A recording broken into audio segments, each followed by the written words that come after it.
guys, welcome to the Radiate Your Faith podcast. My name is Maddie Walko, and I'm a college softball player from the great state of Texas. And I'm so excited that you are tuning into the Radiate Your Faith podcast, where I hope you are encouraged to let the light of Christ shine through you in a way that allows people to see God through the way that you walk with Him. My prayer for you is that your faith is deepened, that it is strengthened, and that you are encouraged to radiate your faith. Hey guys, welcome to the Radiate Your Faith podcast. I'm so excited that you guys are joining me for this week's episode. And it's actually going to be a two-part series with my mom's friend, Allie, and I would just love for her to introduce herself to you guys. Hello, my name is Alexandria, but I go by Allie because it's shorter and it's easier. The Lord has sent me on a new journey, and I guess it's called Redeem Your Freedom. And it's starting with some life coaching, recovery area, overcoming the past, and just transformational work based on what I have gone through personally. And it's been so cool. So Allie came to talk with me and my mom a couple weeks ago about this like tug on her heart to start her ministry, which I love that it's called Redeem Your Freedom because, RYF, Radiate Your Faith. I don't know, kind of cool. But when we were sitting and talking to her about it and this pull on her heart, she'd mentioned that, like, for me, you guys know butterflies are a really big thing to me. But for Allie, it's been anchors. And when we were talking about it and she's like, I feel like God's calling me to this podcast, I was like, well, girl, guess what the platform's called for the podcast? It's called Anchor. So it's mind blown. Yeah, mind blowing. It's very evident that God is going to be using Allie in a really big way. And I'm so excited that you are doing this. This is going to be so good. And a lot of today's episode is just going to be focused on Allie's testimony, which I think your testimony is absolutely beautiful. Like, it's definitely a hard one to share. But I know God doesn't waste anything in our lives. And it took me a long time to learn that and to realize it and to accept it and not want to close the door on my past. So. Yeah, I'm so excited for you guys to hear her story. And it's going to be all about overcoming our past, because Satan likes to tell us this lie that we're too far gone for God. And actually, my last episode, we were talking about sin and how Satan tells us that we're bad Christians if we've done things wrong in our past and that we can't be redeemed. But the truth of the matter is that God's a redeemer and He's bigger than our past. So I'm just going to go ahead and let Allie take the floor, and she's going to go ahead and share her testimony with you guys. Okay. Are you ready? Put seatbelts on. No, it's not a Six Flags ride. Maybe it is. The emotions, maybe the Six Flags ride. Where do I start? I had a hard childhood and upbringing. I do want to start off by saying I have a mom and dad. Okay, who doesn't have a mom and dad? Okay, well, let me explain. I have a mom and dad that are not my biological mom and dad that chose to love me. And if it wasn't for them, my children wouldn't have me, mom and papa. So I'm so grateful. I'm so thankful for the parents that God chose to give me as a mom and dad. My biological mother was a teenager. She got pregnant at the age of 15. She was just scared and she tried to hide it. She met a man that married her, and I came just a few months later, and that's where I got the last name Wood. They had another child. The marriage didn't last. They divorced, and we went to my grandmother. We went to another family, and just a handful of families. I've lived with a handful of families. I've had different names, lived in different towns, different states. And I remember I was about 7 years old when I remember meeting my biological mother for the first time and them changing my name. And it was so confusing to me and my brother to have to change our names and get used to calling each other different names and answering to new names and everything. That situation didn't last. My whole life I'd gone through so many different school systems. 2 and 3 different school systems within a school year, a school grade. And there was only 2 times I remember staying in the same school system without changing schools and going to the next school after I left them classmates. And it was all of 6th grade, all of 7th grade, and then half of 8th grade. And that's when I had lived with my biological grandmother until she got terminally ill with, she got a brain tumor and she got cancer. And I got shipped down to Texas. They gave my grandmother 6 months to live, and she passed away within about 3 months later.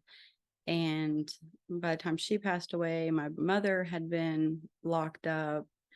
And just by the time I was 15, right before my 16th birthday, I was pretty much just homeless and running the streets. And I ended up dropping out of school, being a high school dropout in 10th grade due to being raped by peers from school. And I just could not face them by going back to school. By the time I was 19, I kind of started growing some roots. I came back to Texas. And where I didn't know by then at that time that I was going to be staying in Texas, I kind of came down for like a family reunion because my parents, who I call my parents today, they were kind of in and out of my life, and it was due to hurts on both sides. But I'm so thankful that we have overcome all of that and how important they are to me in my life today and my children. So I spent the majority of my life here in Texas. I married my first husband when I was 20.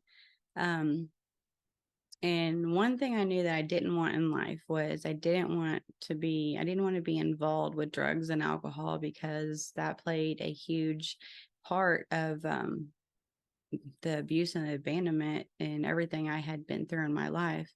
And unfortunately, my first husband had an addiction.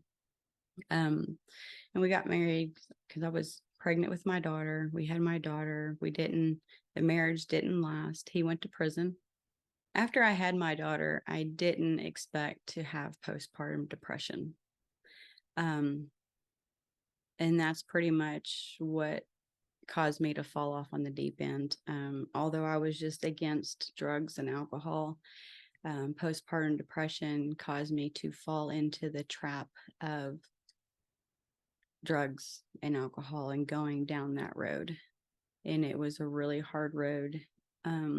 So I am very passionate about helping people overcome addiction, because I know how hard it is, how challenging it is. Sharing my testimony is hard, because not only is it a hard testimony, but it's just, I'm such an introvert. Now, we'll just fast forward. I'm on my 5th marriage. And the difference with my 5th marriage is I let the Lord pick my husband. How does that even make sense to anybody that doesn't believe? Man, I would love to talk more with you about that. It's just, wow. Wow. I don't know how to explain it any more than wow. It's just mind blowing. It's an amazing marriage. I never knew a marriage could be so enjoyable. I know I kissed a lot of toads, that's for sure. Haven't we all? At one time, I didn't even believe there was a God. Like I was atheist. And I say that because I used to say, if there was a God, then why did I have the childhood that I had? And I hit a really low spot in my life. Like at such a young age, 22 years old, I pretty much got a death sentence. On top of everything else I was already going through, struggling with addiction, going through my first divorce, being a single mom to baby, and postpartum depression. And I decided to pray to a God I didn't believe in, and just asked him to reveal himself to me, because I had nothing else to lose, pretty much. And he did. And of course, just like in the Bible, Samuel didn't get it right the first time, or even Moses. It took Moses 40 years. Mm-hmm. Edit that out if it's wrong, but it took 40 years. Okay, but we're not perfect. Nobody gets it right the first time, and so when he did start wooing me, I seen it, and I experienced it firsthand. These miracles, these stories that you hear on TV, these movies, these real life movies, this and that. And then, so in my own life, I experienced his supernatural, miraculous healing. Was the first sign that, okay, there's a God. The second was when I got done running, I was ready to surrender. I just couldn't do it anymore. And life just became so much easier when I surrendered wholeheartedly. And before I surrendered, I got to a low point in my life to where I'm talking suicide. I felt like that was the option. That was the route to just be done. I didn't want to deal with any more heartaches, any more hurts, any more just my family, disappointing them. The shame, the guilt I felt. And, before I was willing to just surrender, or maybe right there during that time, I thought that I was just too broken, too ruined, too far gone for God to do anything for me, to help me, to transform me, to make me a new person, to redeem me, to feel freedom. But that was just lies. That was the lies the enemy was trying to just lie to me, and to keep me where I was. And I had to pray. I had to press through, because if I would have believed into the enemy's lies, I mean, like I said, I was at the point of suicide felt like my option. And it's not. I have a really dear friend that has endured so much on that. And y'all, suicide just takes away your pain, but it transforms your pain, your pain, to your family and your friends. And it's heartbreaking. And I'm so thankful that the Lord guided me to the truth. John 8:32 and 38. So know the truth, and let the truth set you free. See, now I should have had it in front of me. And you will know the truth, and the truth will set you free. So if the Son says you're free, then you are free indeed. Mm-hmm. Even at one point when I felt like I didn't believe in a God and I was atheist, there was still this one Bible verse that tugged at me. I remember just being a teenager, and saying, Jeremiah 29:11, for he knows the plans he has for me, plans to prosper me and not of despair. So there was always something there. I didn't grow up going to church all the time. Through all the families I lived in, there was a few families that did take me to church, and I did get to go to youth camp one season, and it was fun. Now, even after I did believe in God and he wooed me and he showed me and he healed me supernaturally, I still battled with being skeptical. And I do have a learner's personality. and I love to do my research to prove opinions versus facts, because man, the way of the world today, everybody is so opinionated about the slightest things, and that's okay. That's okay. Something I've been studying on this week was how we can agree to disagree, and that's okay, and that's having healthy boundaries, and Mm-hmm. it's good for people. There's some things that you don't disagree on, that simple things as God exists, but once you see that and know that and believe that, and that he sent his one and only Son to die for our sins, and that we are forgiven, like clean slate, wiped away. Like if I tried to pick up anything that I've done in the past, it's like God saying, why are you trying to make me remember that I've already been forgiven? You've already been forgiven.